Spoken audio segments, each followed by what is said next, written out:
Somehow, I've returned.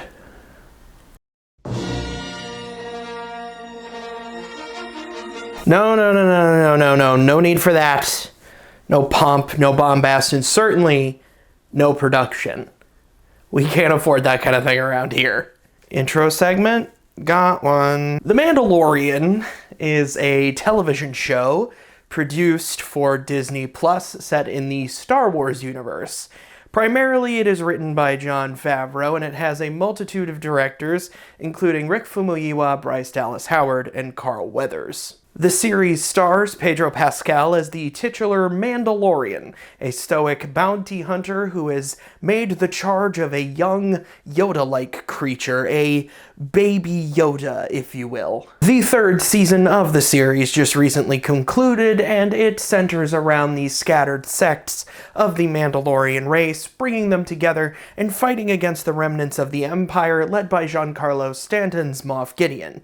The ultimate goal is to reunite all of the Mandalorians and take back their home planet of Mandalore. Did I say Giancarlo Esposito? It's Giancarlo Esposito. And did I say Giancarlo Stanton? Moff Gideon is not played by an outfielder for the New York Yankees. The Mandalorian is a good series. I like it. I like it a lot, actually. Din Djarin's relationship with Grogu is a lot of fun. It's his boy. He's fighting for his boy. With his boy at his side. Silly little puppets flying all over the place at his wonderful camp.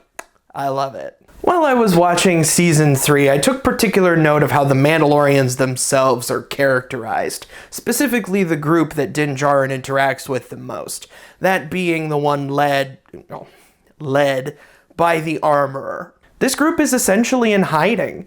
They're secluded, and they keep a strict adherence to the Code of Mandalore. Any who stray from this doctrine are labeled as apostates, no longer a part of the Mandalorian race. Basically, they're a bunch of zealots. They live their lives with unflinching dedication to a dead ideology from a dying planet. Despite that, they are portrayed to the viewers as cool. They fight using interesting technology and weaponry. They have iconic armor and helmet designs. Viewers gravitate towards them as a result. And as I was watching, I was thinking, this seems kind of familiar. War never changes. Fallout is, as the title of the first game would tell you, a post-nuclear RPG. It's set in the wastelands of America following a nuclear cataclysm. The player puts themselves in the well-worn blue jumpsuit of the Lone Wanderer, or Ass Pants to any mature adults out there. As Ass Pants explores the wasteland, he can come into contact with a bunch of different factions and characters. And one of the most beloved and most important of these factions is the Brotherhood of Steel. They appear in pretty much every iteration of Fallout, and each one handles the group differently. What I find interesting about them is that they're secluded. They have taken it upon themselves to hoard interesting weaponry and technology to be used in the future when the apocalypse part of the post-apocalypse clears up a little bit. They have taken up the mantle of future saviors, and they keep a strict adherence to their code.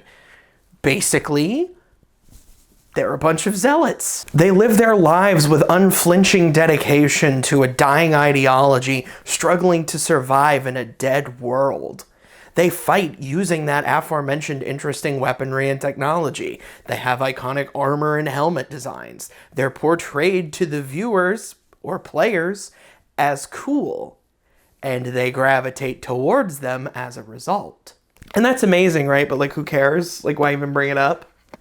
Listen. I'm not looking to make any groundbreaking revelations here. It is not out of the realm of likelihood to say that one of these series influenced the other, or more likely, both inspired each other at some point. I'm just pointing out that there's a lot of similarities between the two factions, even going down to specific characters. There's brooding, faux apathetic bruisers like Paz Vizsla and Paladin Rhombus that I think are kind of similar, or even the characters who are responsible for providing weapons and armor like the Armorer or Vree the Head Scribe. There's a lot of similarities. There's a lot, not one-to-one, but it's pretty close. Hell, the story of Din Djarin and Bo-Katan in the 3rd season of The Mandalorian reminds me a lot of Veronica Santangelo's quest in Fallout New Vegas, where characters who have been out in the real world are trying to get the more insular parts of their people to see the light, so to speak, to see the world as it is, and to just stop hiding. There's also aspects of the Mandalorians that remind me a lot of how the Brotherhood is handled in games like Fallout 3, where it's like, look at the cool guys, watch them as they use their cool weapons and kill all the bad guys. Isn't that fun?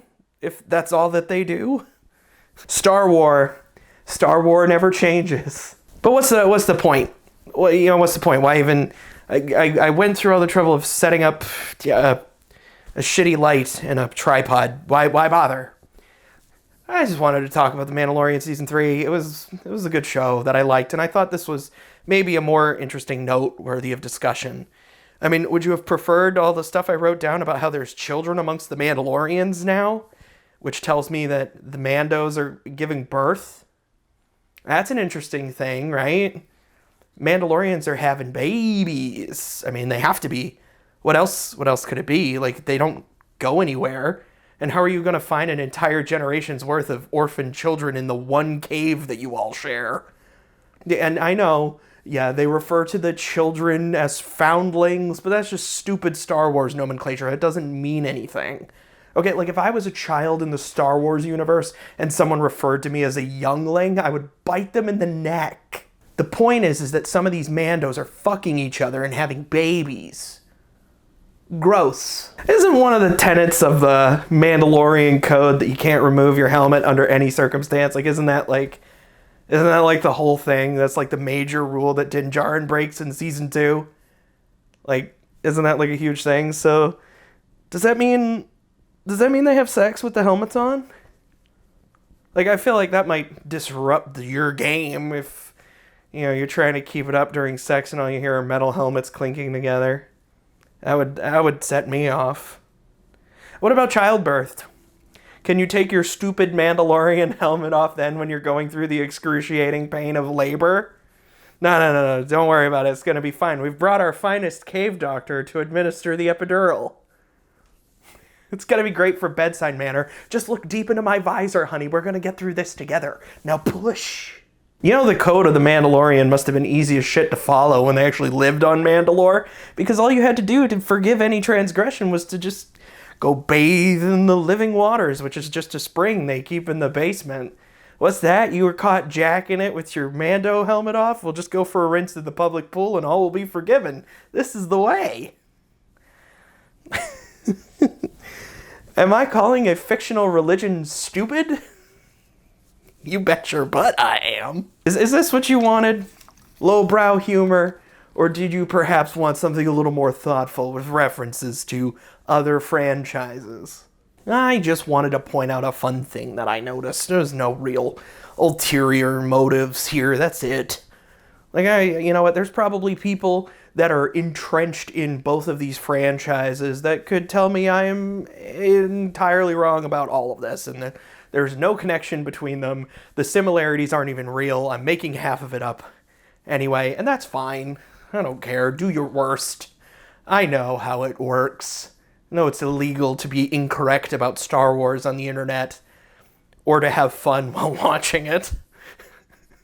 But I don't care. I'm the rebel. I'm the rebel forces. It was me. I just wanted to talk about Star Wars because I like Star Wars. Star Wars is fun. And I like The Mandalorian.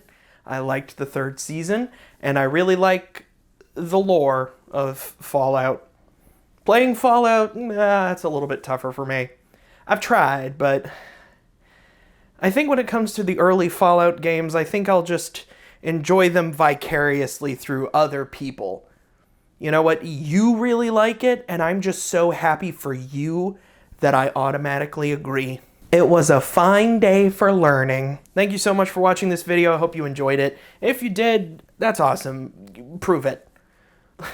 Like, comment, and subscribe. Links in the description will take you to my books, webcomics, and social media pages. Check those out if you'd like. Support me if you can. Love me if you must. And have a wonderful day.